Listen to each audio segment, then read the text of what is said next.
David here with Figboot on Pens. Today is a non-review day, a conversation day, if you will. I receive a number of questions from folks looking for advice about doing reviews. They might be starting out writing a blog or looking to do video reviews. There's lots of different ways to create content. And I feel it's important to help one another. So I wanted to make this video with new content creators in mind. Now, in regard to fountain pens, Stephen Brown has an excellent video entitled, "Why Aren't You Doing Reviews?" That video was very instrumental in my decision to start doing this myself. If you're debating whether or not to create your own content, then I highly recommend watching that video. It's very motivational. What I'm going to focus on in this video is tips for the folks who have decided to make, or have already made that decision that they're going to create content and are now thinking to themselves, what now? And I wanted to make this video as generic as possible. And what I mean by that is that it's not just for folks looking to get into fountain pen and stationery reviews like myself, but helpful things for anyone looking to start a channel or start a blog could use, no matter what content you plan to produce. I have 10 points here to cover, so let's get started. Point number one is the most important thing in my mind is to have fun.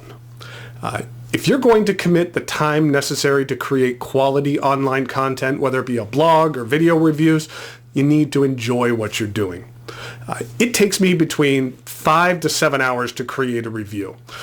What you're creating might not take as much time or commitment, or it might take more. For me, I need to do a lot of prep and research and writing for each review. You might be able to just turn on the camera and wing it, which is great, but understand that there will be a time commitment. And if you're not enjoying what you do, then you're going to quickly give up on it. For me, it's just an extension of my fountain pen hobby. Okay, point number two is once you've decided to create content, commit to it. I've seen plenty of channels that have like 1 or 2 or 3 videos and then they quit.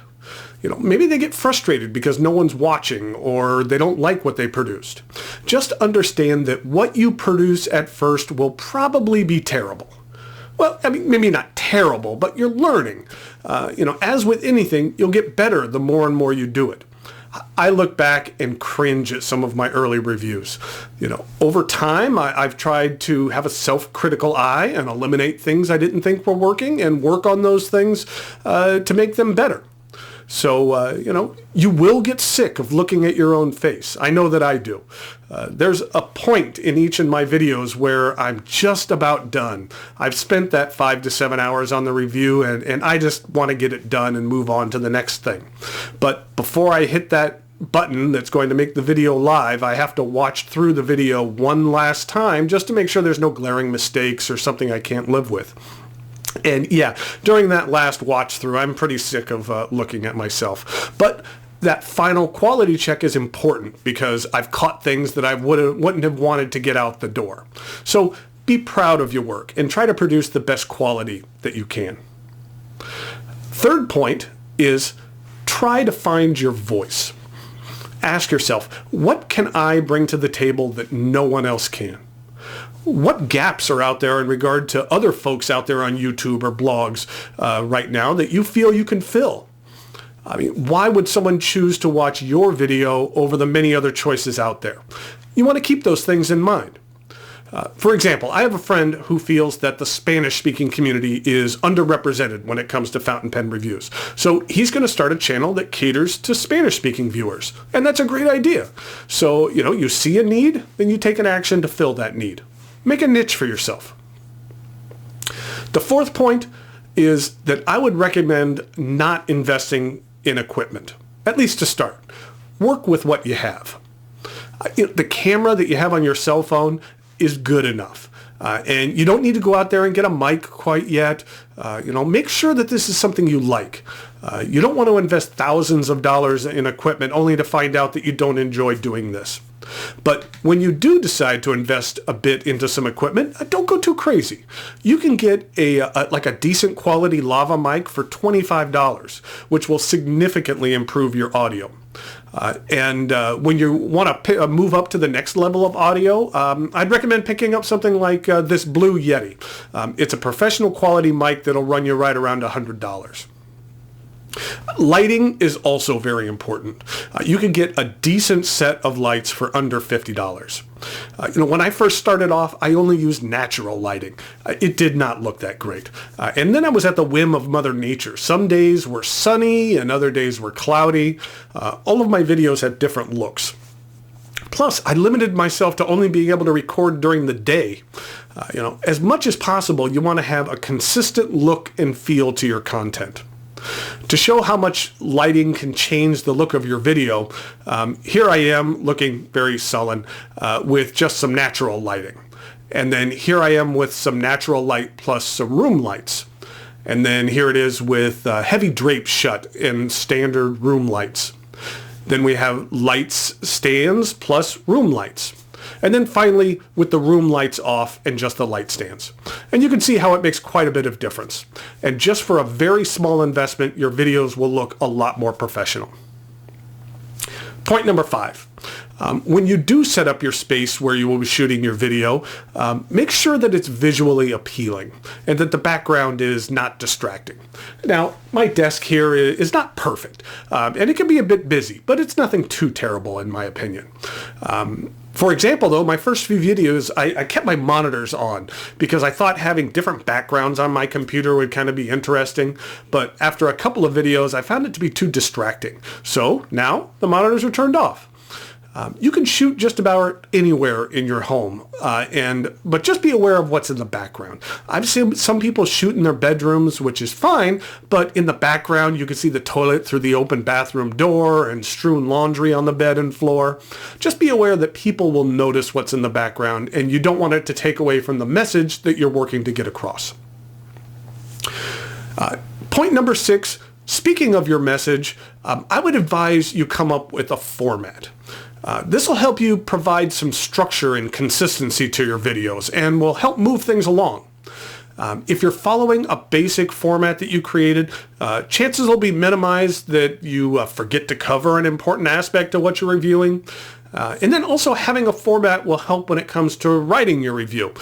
It's easier to kind of fill in the blanks of an existing shell as opposed to coming up with everything from scratch on every video. That's not to say you don't want to mix things up every once in a while, but a format can help viewers form a familiarity with your content as well and make it easier for people to watch. Point number 7, and that point relates to the use of content that is not your own. This could be a very complicated topic, but it's something that I wanted to go over. You want to follow copyright rules. If you would like to use pictures or videos that you did not take yourself, you want to make sure that you receive written permission and provide appropriate credit. Just providing credit alone is not good enough. You need permission. And that if you give credit without first receiving permission, all you're doing is telling people where you stole something from. And the same goes for music. Too many people on YouTube use a song for their intro that they don't have the rights or permission to use. And while the copyright police will most likely never notice, you don't want to create content which is at risk of someone forcing you to take it down due to a rights issue. Now, there is something called fair use, which is a significantly large and very gray topic. Basically, fair use covers you from copyright infringement if you're using someone else's content in your video, as long as you're using it for like parody or review or commentary purposes. For example, if you review movies, you could use copyrighted clips from a film during your review without permission, but you still need to provide credit. The bottom line is that it's best to avoid content that you did not create yourself. And if you want to use someone else's content, then get written permission ahead of time. Just like you would not want someone else stealing your hard-earned work, don't do it to others. And in the grand scheme of things, most folks don't mind if their works gets additional exposure. So chances are you're not going to have anyone turn you down. In fact, they'll appreciate you asking permission because most people don't. though I have been turned down once before. I wanted to use a song from a well-known artist in a video that I made a while back showing off the answers to a flag contest that I had run. It was a song that would have been perfect. And I asked permission, and the artist publishing company denied me permission. Then I asked again, and they denied again. So, I didn't use their song. Was it disappointing? Yes. But I followed the rules, and I would have felt guilty if I used that music without permission, even if no one would have ever known. Okay, point number 8. Understand that when you start, no one will be watching or reading, but don't let that get you down. My first month, I posted 4 reviews, and I had a total of 20 views. And then I had 1 lone subscriber. But man, that feeling was great when that 1 lone person hit the subscribe button. But I would suggest don't focus on subscribers or view count. Focus on content and quality. My philosophy has always been that if you create quality content and entertaining content, then the views and subscribers will come. People are always on the lookout for something new and interesting. Also, I'd suggest committing to timetables. Determine how often that you will post and stick to your schedule. I committed to myself to post a video a week, typically on Saturday.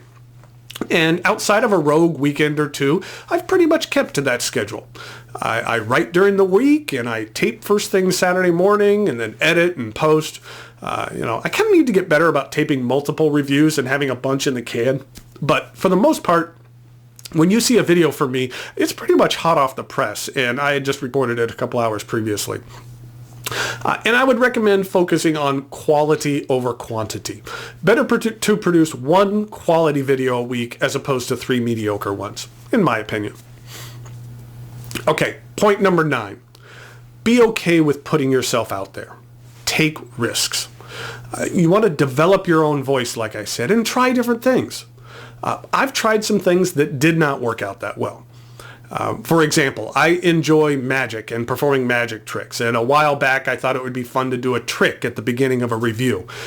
It was my review of the Delta Dolce Vita Stentufo Federico, and I practiced that trick over and over and over again for a solid week because I didn't want folks to think it was a camera trick or anything like that.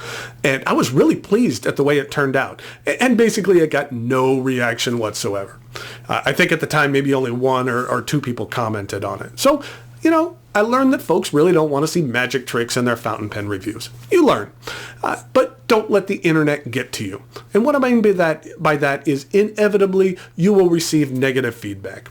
You will have people disagree with your opinion, and you will get rude comments. You will have people point out the one thing that you are very aware of and very self-conscious about. Be ready for it. I've been very fortunate that I've received very few downright inappropriate comments, but they happen. Typically, folks aren't out there trolling fountain pen videos, but it happens. So be ready for it and don't let it get to you. It's part of the gig. You will get downvotes and thumbs downs on your videos. Whenever I see someone has given a thumbs down to one of my reviews, I have chosen to believe that person just meant to give me a thumbs up and accidentally clicked the wrong icon. So you want to just keep a positive attitude.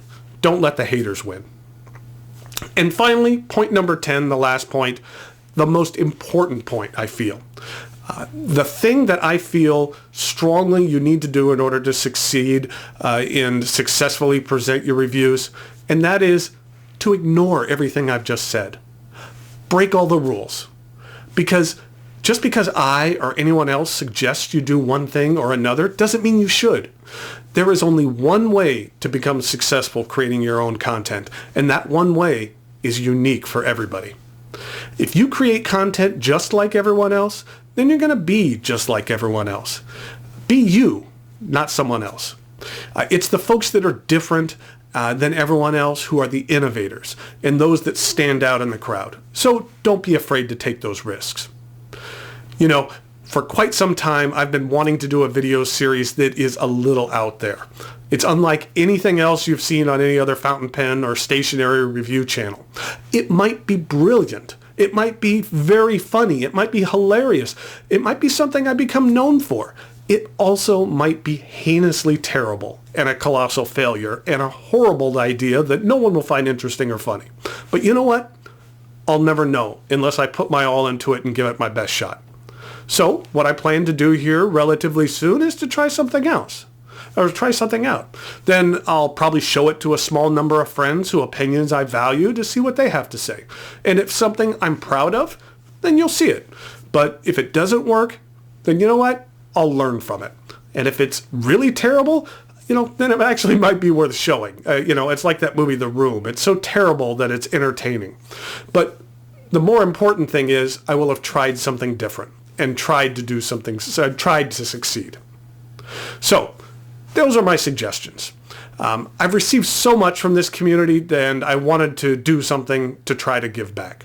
And all I ask is that down the line, if you do go on to create your own content, create your own video or blog post like this to pass on what you've learned along your journey that could be helpful for other content creators looking to get their start. Pass on your knowledge and your experience and be supportive of others. Okay. Thank you for sitting through something completely different. I hope you found it interesting and somewhat helpful. Thanks for watching, and I'll talk to you later.